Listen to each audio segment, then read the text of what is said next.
bagi kami Fakultas Kedokteran itu tidak kaget begitu ada pandemi. Oh. Karena sebelumnya kami sudah menerapkan cara pembelajaran asinkronus.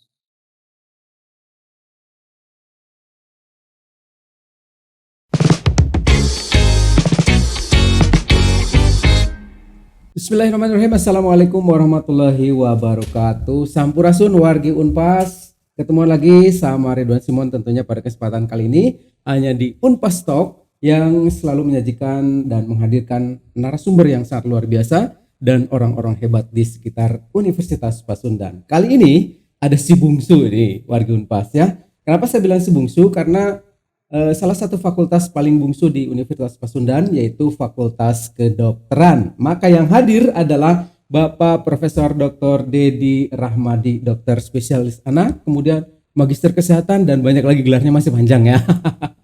Oke, selamat siang Pak Dokter. Selamat siang. Baik, manggilnya Pak Dokter atau Bebas saja. bebas saja ya. Oke, baik. Karena kebiasaan di kampus memanggil Prof, jadi saya panggil Prof aja ya.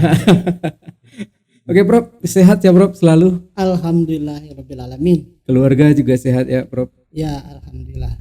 Kalau tidak salah Prof Dedi ini dari Purwakarta ya dulu kelahirannya? Loh, kok tahu? Loh, nah ini saya kan pesulap merah Dok.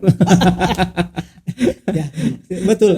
Saya anak pegawai negeri ya. Jadi orang tua saya pindah-pindah. Ya. Jadi kebetulan pas saya mau dilahirkan di Purwakarta. Oh di Purwakarta. Oh sebenarnya karena PNS jadi kerjanya pindah-pindah. Seperti halnya dokter sekarang ya. Ya. Pindah-pindah berpindah-pindah rumah sakit ya Dok. Oh iya dokter juga pernah belajar di luar negeri, kemudian beberapa short course dan lain sebagainya, banyak sekali ya pengalaman belajarnya Dok. Ya, short course dan pelatihan-pelatihan singkat ya untuk memperdalam bidang-bidang tertentu. Iya. Termasuk manajerial mungkin ya Dok.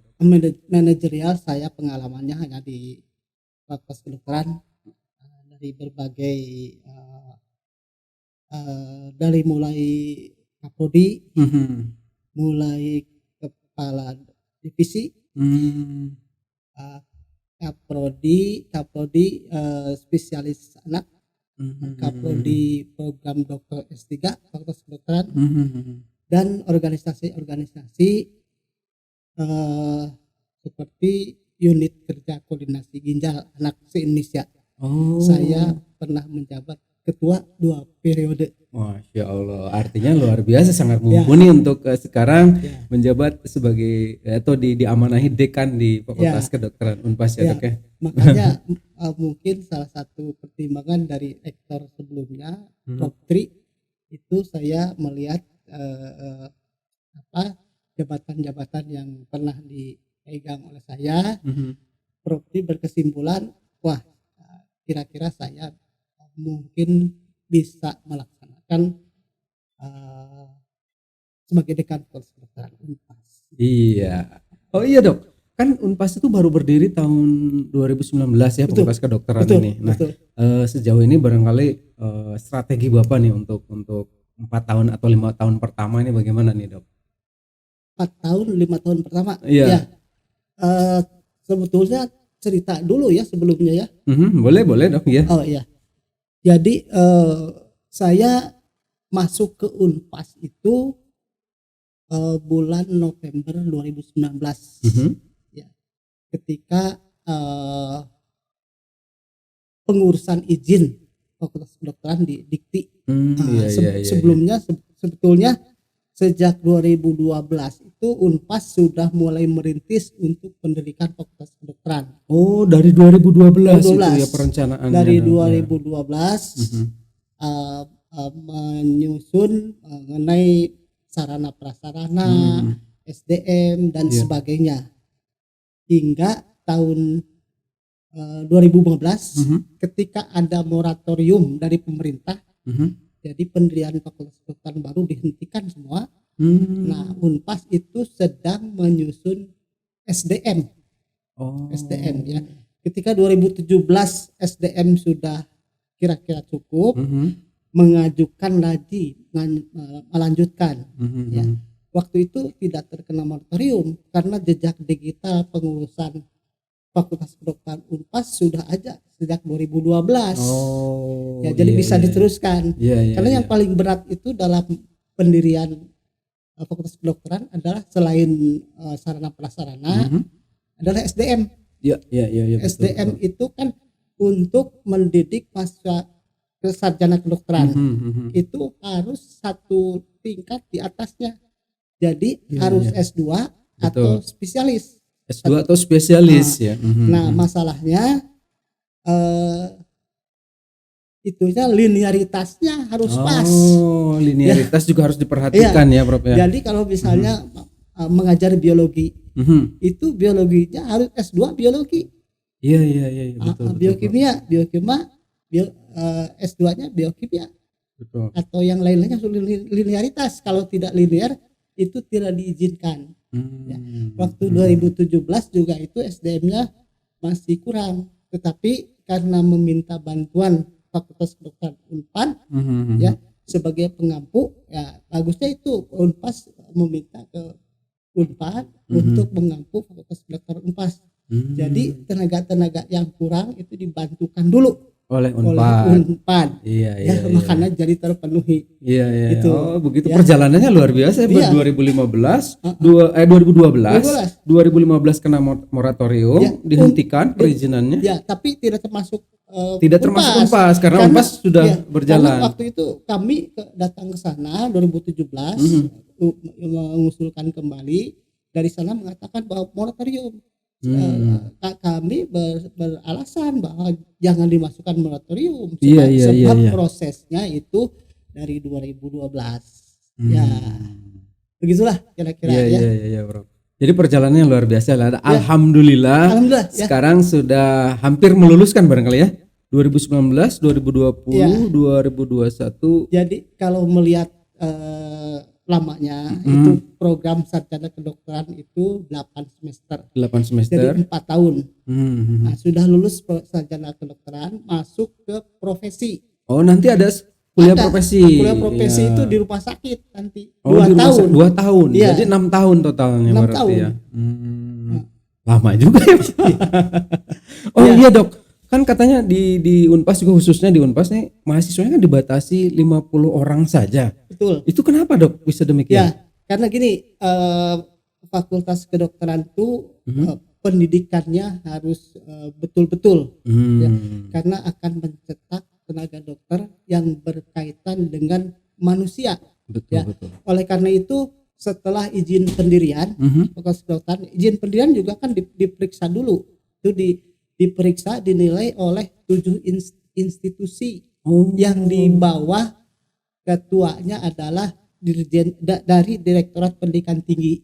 Jadi bersama-sama Asosiasi Rumah Sakit Indonesia, Asosiasi Fakultas Kedokteran Indonesia, Ikatan Dokter Indonesia, terus ke Konsorsium Dokter Kedokteran Indonesia, dari Depkesnya sendiri, dari Lampetekesnya sendiri.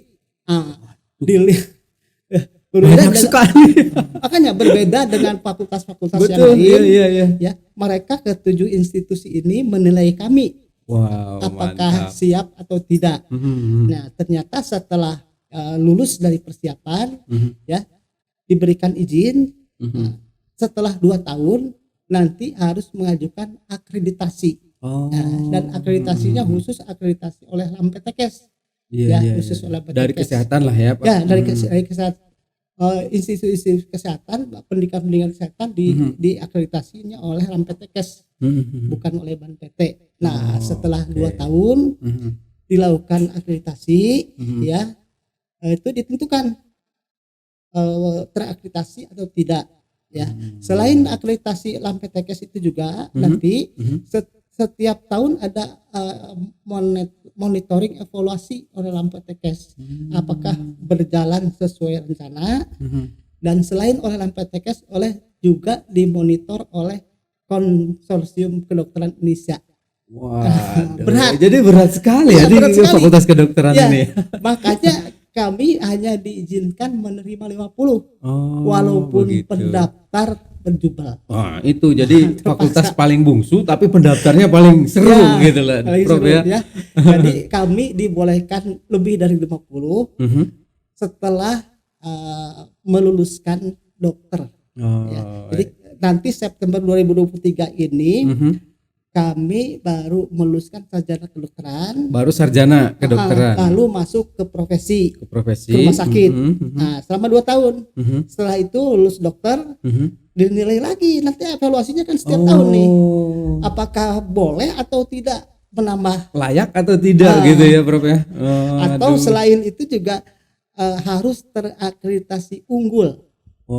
Kan akreditasi LAMPTK sekarang ini batasannya terakreditasi, tidak terakreditasi kalau nilainya di bawah 200, terakreditasi baik di antara 200 sampai 300, terakreditasi sangat baik 300, di atas 300 tapi di bawah 390, akreditasi unggul harus di atas 362.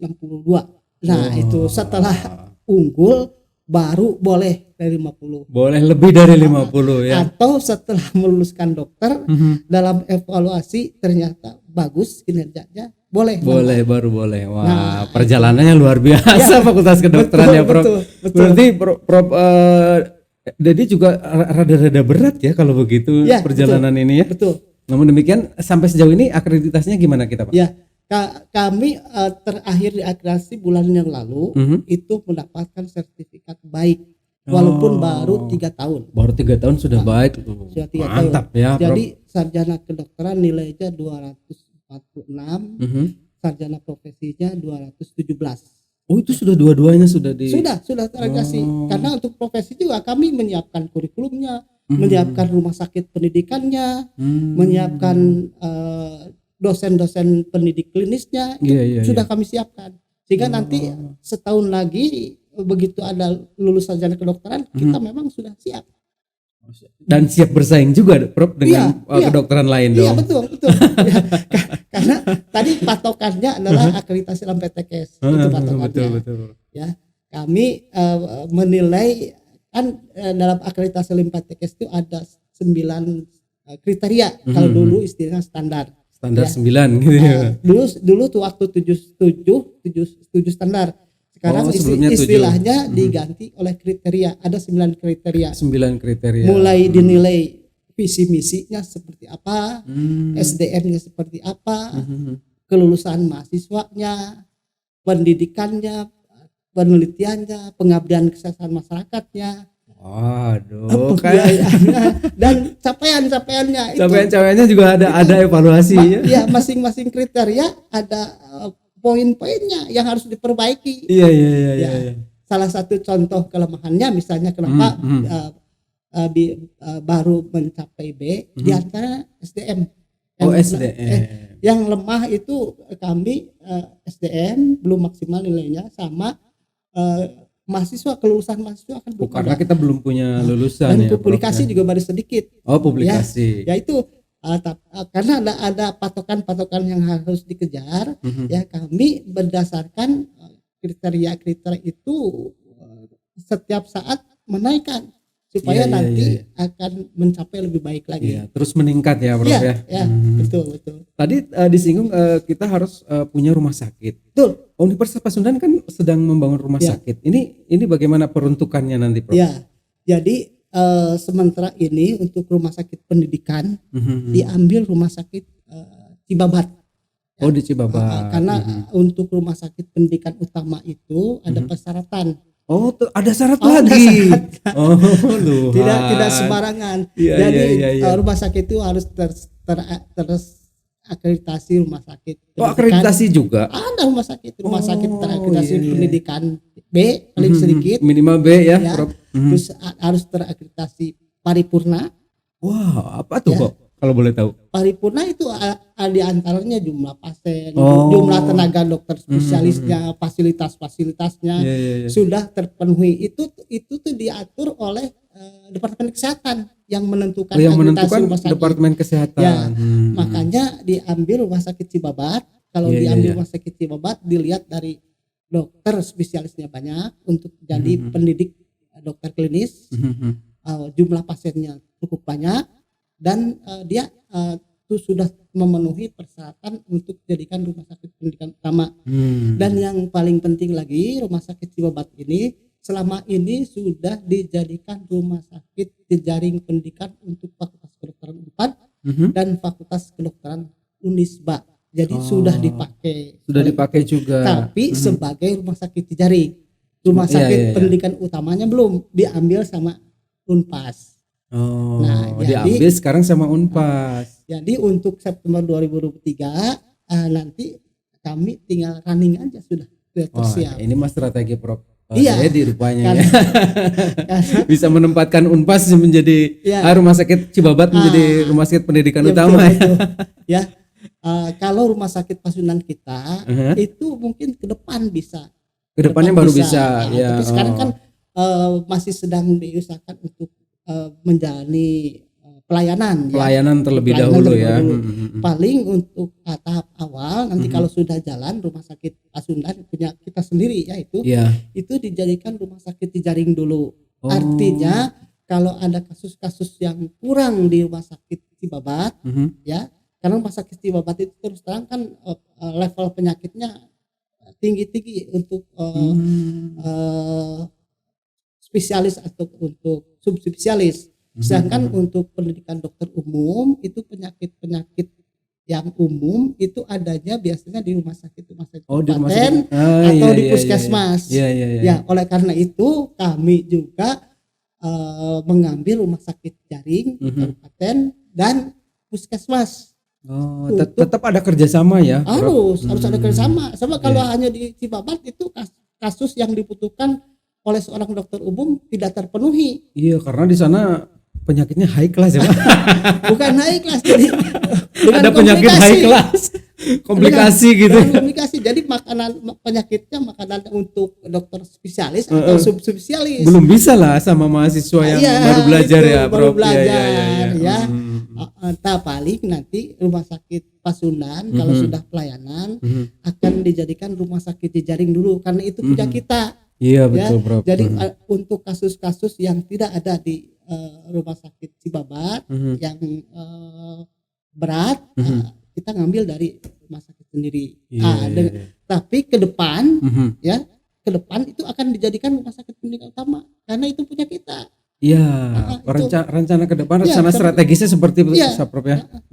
Hebat sekali, luar biasa nih kedokteran Unpas. Ternyata sudah sejauh itu perjalanannya.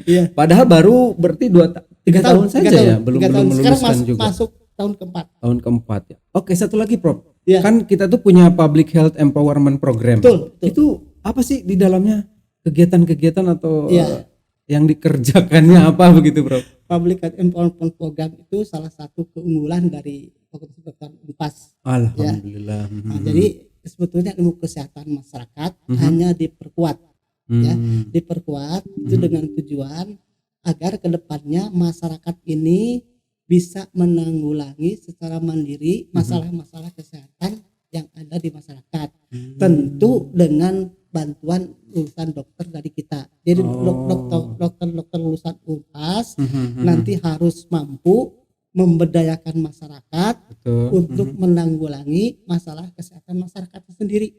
Nah, itu penguatan itu dimulai dari semester 1 sampai semester 8 sudah ada masuk KHEP itu.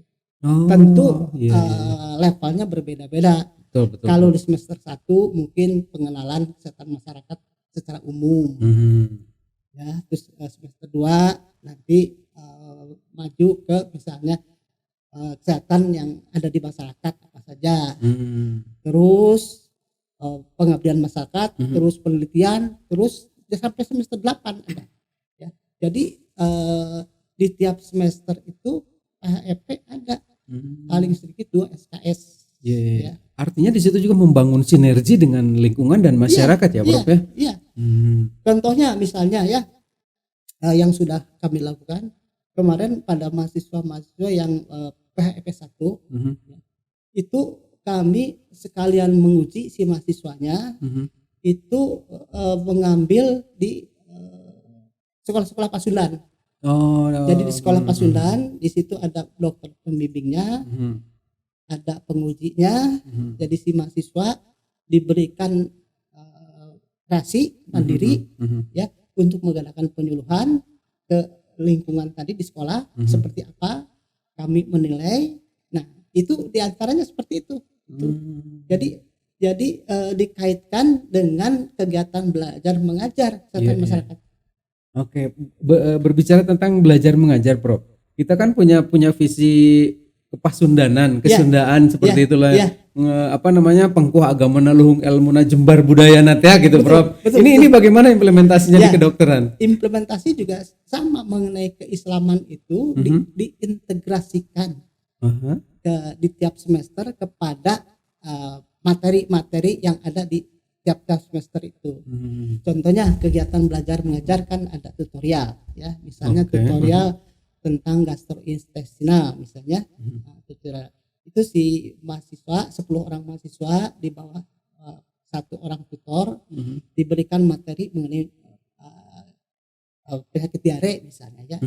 Nah itu keislamannya dimasukkan, diintegrasikan. Jadi selain permulaannya harus membaca bismillah dulu, doa dulu nanti pada selesai kasus itu si mahasiswa sudah berpikir ini kira-kira keislamannya apa.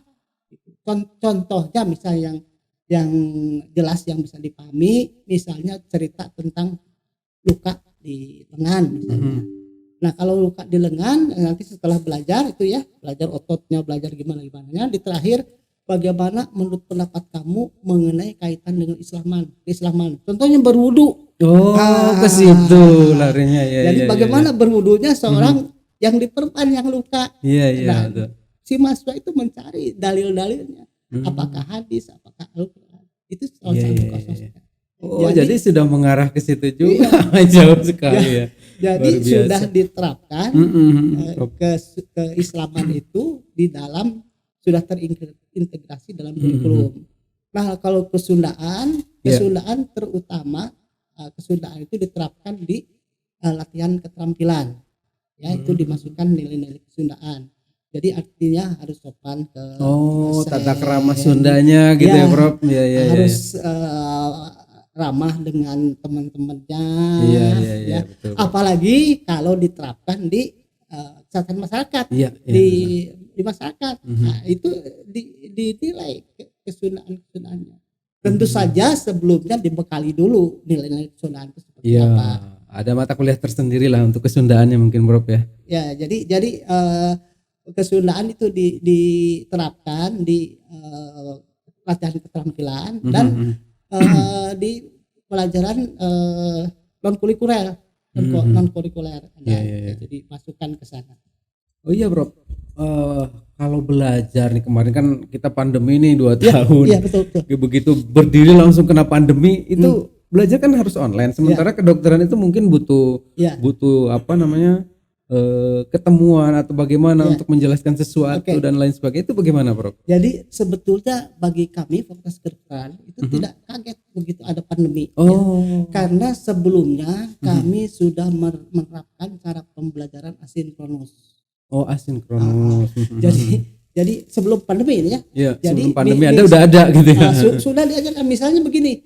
Misalnya si anak mau belajar tentang tekanan darah.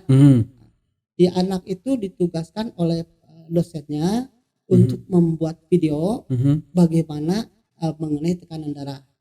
Nah, video itu nanti dinilai oleh sesama teman-temannya. Seperti apa?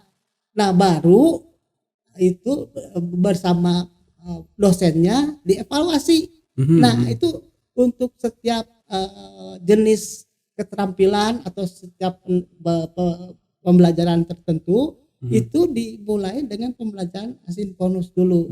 Jadi mahasiswa diberikan tugas membuat video, dinilai oleh teman-temannya seperti apa, lalu dibicarakan dengan dosennya. Nah itu sudah berjalan sebelum pandemi. Sebelum pandemi pun kita sudah melakukan hal itu. Jadi begitu ada pandemi, ya kita para mahasiswa sudah terbiasa. Dan pada saat pandemi pun itu tadi jadi sekarang kebetulan sudah longgar ya, sudah hibrid. Hybrid ya. terutama yang harus ketemu tatap muka itu pelajaran keterampilan ya, dalam istilahnya di kedokteran itu skill lab. Skill lab itu harus si mahasiswa itu harus melihat dan harus melakukan. Nah itu jadi sejak tahun kemarin kami sudah dibagi untuk skill lab tertentu ya, misal cara menyuntik itu kan tidak bisa harus langsung ya, harus langsung, tetapi dengan pengaturan tetap ada pembatasan protokol gitu kesehatannya ya, ada protokol kesehatannya. Jadi pakai masker, cuci tangan, jarak berjauhan gitu, terus dalam satu ruangan diatur, tidak terlalu banyak digilir. Ya itu terutama skill lab itu mereka harus melihat sendiri. Skill lab tuh harus langsung lah. Langsung. Berbicara lab nih, emang kita punya labnya sudah lengkap, Prof? Ya sudah lengkap. Sudah lengkap ya. Apalagi dari YPT atau yayasan itu sudah membangun lagi yang bekas SMK ya. SMP. Itu dibangun untuk laboratorium dan ruang-ruang tutorial. Jadi untuk 4 angkatan, sekarang masuk 4 angkatan. Sudah terpenuhi ya. Karena laboratorium itu ada laboratorium anatomi, ada laboratorium biomedik, ada laboratorium skill lab ya. Itu sudah terpenuhi kira-kira untuk 4 angkatan. Nah, baru nanti kalau misalnya tidak bisa diatur giliran ruangannya, mungkin akan mengembangkan lagi. Tapi sementara sampai 4 angkatan atau angkatan kelima mungkin masih terpenuhi, karena kita sudah menambah laboratorium di gedung bekas SMP itu dijadikan untuk laboratorium dan ruang tutorial dan ruang OSCE. Ruang OSCE itu adalah ruangan-ruangan untuk ujian. Untuk ujian. Jadi ada 12 station itu ya. Dan sudah dibuat standar nasional. Sudah terstandarisasi nasional ya. Jadi apakah aturan atau ruangan atau peralatan. Jadi kalau misalnya rumah sakit pendidikan yang lain mau mengadakan OSCE di kita udah siap, udah ready. Karena dibuat udah standar secara nasional. Iya. Gitu. Terus ini Dok, kita tuh punya 2 prodi ya kalau tidak salah. Iya, betul. Itu prodi apa saja, Dok? Sarjana kedokteran dan sarjana profesi kedokteran. Yang tadi itu. Waduh, sampai itu satu paket. Jadi itu tuh 2 prodi tapi satu paket begitu ya. Itu. Jadi istilahnya program studi pendidikan dokter. Program studi pendidikan dokter itu terdiri 2, 1 pendidikan sarjana kedokteran, 1 program studi pendidikan profesi dokter. Makanya di akreditasi juga satu paket itu ya. Artinya dilihat kelengkapan untuk pendidikan sarjana kedokterannya terpenuhi tidak, untuk pendidikan profesinya terpenuhi tidak. Nah itu. Jadi kedua-duanya itu kebetulan alhamdulillah sudah terakreditasi baik. Alhamdulillah ya. Jadi untuk warga Unpas jangan ragu untuk memilih Fakultas Kedokteran Unpas, karena tadi seperti disampaikan oleh Prof. Dedi sangat luar biasa, sudah terakreditasi, fasilitasnya sudah oke ya sejauh ini. Dan kita sedang membangun rumah sakit kalau tidak salah ya. Yang bekas itu di Panatayuda. Di Panatayuda. Bekas rumah sakit polisi. Nah, itu digunakan sama kita. Dibeli untuk Unpas. Nanti kepentingannya untuk Fakultas Kedokteran. Alhamdulillah. Ya tadi, tetapi tidak bisa instan. Tidak bisa instan, harus bertahap dulu. Ya betul Prof. Oke, bener. Gitu. Masih panjang lah perjalanannya. Tapi alhamdulillah kita kan sudah punya partner rumah sakit tadi apa? Cibabat ya. Untuk pendidikan utamanya ya. Kemudian untuk ini nanti berarti untuk harapannya ke depan lulusan kita nih Dok. Harapannya apa nih untuk lulusan pertama kita Dok?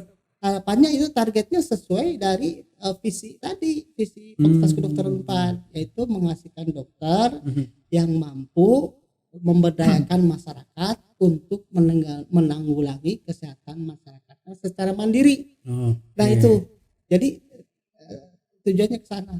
ada saham, Prof. Harus punya saham katanya. Iya, itu saham antaranya kan Someah, terus ahlakul karimah, Someah, ahlakul karimah, terus ada haknya tuh apa ya, lupa. handap asor, asah asuh, dan motekar.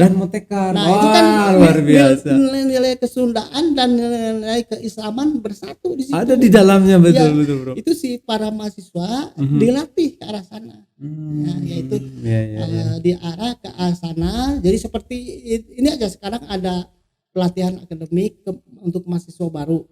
Mereka itu dilatih soft skill-nya, ya. Ke arah sana masuk. Saham itu. Ya, ke saham itu.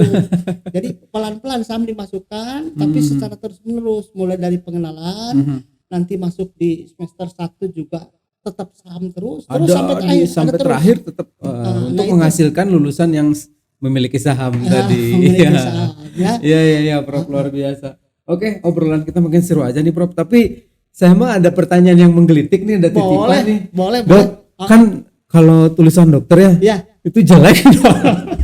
Apa sih, kenapa sih begitu, Dok? Nah, jelek itu bukan jelek ya, apa ya? Bukan jelek. Kita nggak ngerti gitu loh. Sebetulnya bagus bagi mereka yang sering memang mempelajari ilmu kedokteran, ilmu obat-obatan. Sebetulnya tidak ada masalah, karena sebetulnya tulisannya bagus, tapi karena istilah kedokteran dan istilah obat, jadi mereka seperti nggak kebaca. Orang awam apaan sih?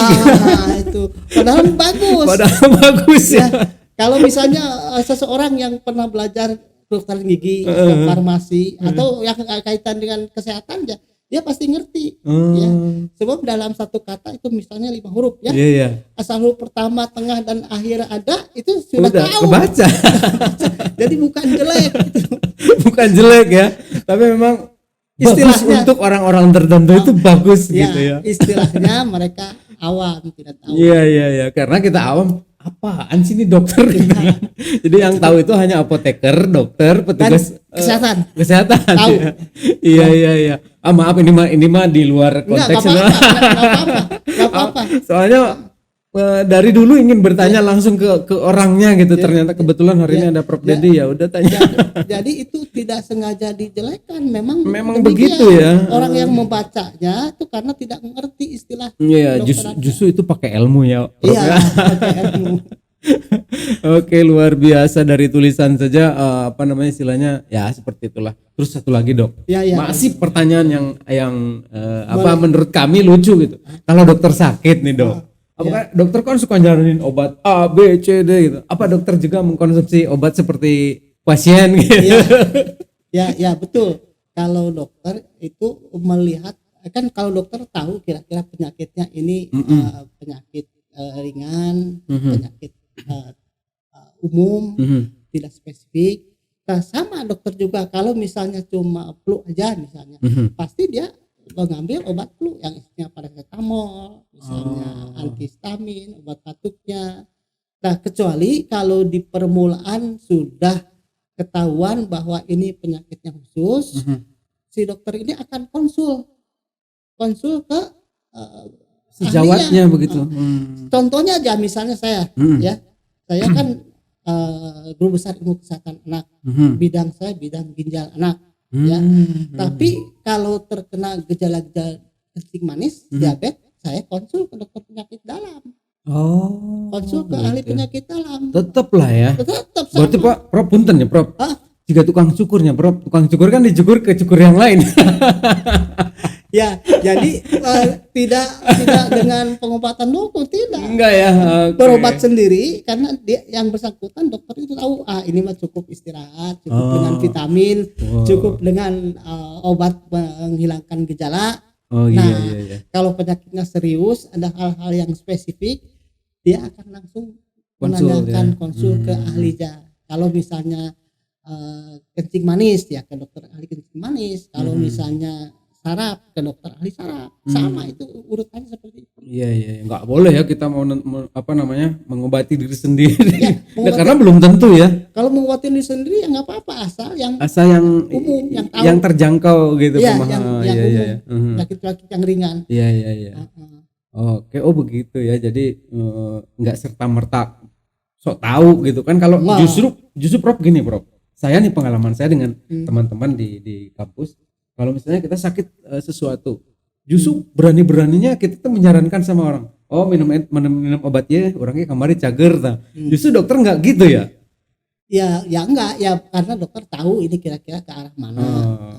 Dan itu juga selama obat-obatnya umum, ya enggak masalah sih, ya enggak masalah. Misalnya obat-obat umum, artinya seperti tadi misalnya batuk, ya cari obat batuk hitam yang biasa ya, seperti itu ya. Pusing-pusing cari paracetamol misalnya. Nah kalau pusingnya misalnya karena sebab lain, ya misalnya karena vertigo misalnya Bro, ya itu harus konsul ke dokter saraf misalnya. Atau pusingnya karena hipertensi, ya konsul ke dokter ahli penyakit dalam hipertensi untuk penguatannya. Untuk sementara boleh pakai obat-obat sederhana yang umum dulu. Iya. Ya. Oke, luar biasa nih obrolan kita Prof, luar biasa. Ini di tengah-tengah kesibukan Prof Dedi ini wargi Unpas, beliau masih menyempatkan hadir untuk kita semua, dan suatu kehormatan bagi saya pribadi tentunya, dan juga teman-teman di Unpas Talk nih, keren sekali. Prof, sekali lagi terima kasih, sangat luar biasa waktunya, investasinya buat kami ini. Pengalaman yang paling luar biasa ya ngobrol sama dokter. Saya juga terima kasih nih diundang oleh podcast ini ya untuk Unpas. Iya, untuk Unpas ya Prof. Unpas, ya. Tapi sebelum kita akhiri Prof, saya pengen bercanda sama Prof nih. Ya. Saya punya pertanyaan. Tapi Prof nggak boleh mikir dulu, langsung jawab. Apa tuh? Misalnya pilih istri atau anak, misalnya langsung Prof jawab, milih mana? Itu pertanyaan itu? Ya misalnya gitu, kurang lebih seperti itu. Milih mana Prof? Istri dan anak. Dua-duanya. Oke, cermat. Baik, ada 10 pertanyaan Dok. Dokter anak atau dokter kandungan? Dokter anak. Praktik di rumah sakit atau praktik pribadi? Dua-duanya. Wah. Lebih sulit belajar hermatologi atau onkologi? Sama susahnya. Oh, sama susahnya. Oke, salah diagnosis atau salah kasih resep? Jangan terjadi. Bener, hati-hati sekali nih. Ngadepin pasien ngeyel atau pasien yang cerewet? Dihadapi dengan sabar. Oke. Lebih enak jadi dokter jaga malam atau jaga pagi? Pengalaman dulu nih mungkin. Kalau sekarang saya tidak mengalami jaga lagi. Oh, tidak mengalami hanya sebagai konsultan saja. Oke. Ke kamar jenazah sendirian atau tugas di UGD saja? Ini cerita dulu nih. Kalau memang dibutuhkan ya dua-duanya. Oke, ilmu nefrologi atau ilmu urologi? Beda aspek. Kalau aspek. nefrologi tentang ginjalnya, kalau urologi berkaitan dengan aspek bedahnya. Oke.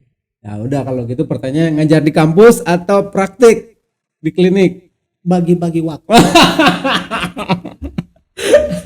Oke deh, kalau begitu satu kalimat untuk Fakultas Kedokteran Unpas. Ya.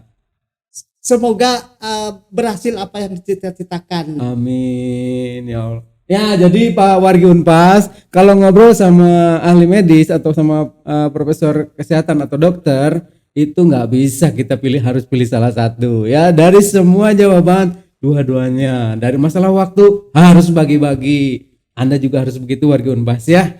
Baik Prof, sangat luar biasa. Sekali lagi investasi waktu Bapak ini sangat berharga untuk kami. Tapi sebelum pamit, saya ada satu pertanyaan yang menggelitik. Dok, kan kalau di kedokteran itu harus praktek itu harus menggunakan mayat manusia. Itu bagaimana itu pengadaannya ataupun dan lain sebagainya, itu gimana, Prof? Jadi sekarang udah zamannya modern. Jadi artinya kita belajar dulu melalui 3 dimensi. Oh, iya. Terus setelah itu belajar melalui manekin. Manekin. Artinya potongan-potongan tubuh yang buatan. Yang ketiga berdasarkan potongan-potongan yang asli tetapi yang sudah diawetkan. Nah, terakhir baru ke mayat. Sebab ke mayat itu ada aturan-aturan khusus.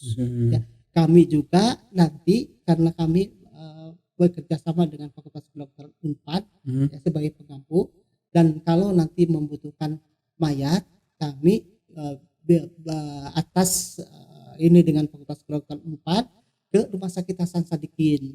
Tapi itu nanti mungkin sebelumnya bertahap dulu melalui 3 dimensi. Ya, 3 dimensi mulai dari anatomi secara utuh, dilepaskan, misalnya dilepaskan tangan ini ya, kulitnya dilepas, terus ototnya dilepas, tulangnya, pembuluh darah, itu secara 3 dimensi sudah ada. Kami sudah punya ya, nah setelah itu juga melalui sintesa, artinya buatan ya. Nah setelah itu baru aslinya yang sudah diawetkan di dalam pengawetan. Nah terakhir mungkin nanti dengan mayatnya. Kalau dulu waktu zaman saya koas itu banyak mayat. Jadi memang ada ya bro dulu tuh banyak, tapi sekarang udah ada aturan. Udah ada aturan mengenai HAM dan segala macam lah. Jadi pengaturannya ketat. Oleh karena itu dengan mayat pengadaannya kami bekerja sama dengan Kedokteran Unpad memakai di Rumah Sakit Hasan Sadikin. Nah itu bisa memakai ke sana. Baik Prof, jadi tidak penasaran lagi Prof. Oh begitu caranya. Sekarang saya pikir ada orang gila tangkap poncit. Bercanda Prof. Tapi memang begitu ya. Jadi penerangan juga pembelajaran juga buat masyarakat, buat kita semua, ternyata tidak selamanya harus menggunakan mayat asli, melainkan tadi ada beberapa tahap, mulai dari 3 dimensi, manekin, dan bagian-bagian tubuh yang sudah diawetkan. Baik Prof, sangat luar biasa. Kalau begitu barangkali Prof ingin menyampaikan sesuatu kepada calon mahasiswa yang mau memilih Fakultas Kedokteran Unpas, mangga? Ya, terima kasih. Sayangnya kami dibatasi baru sampai penerimaan 50.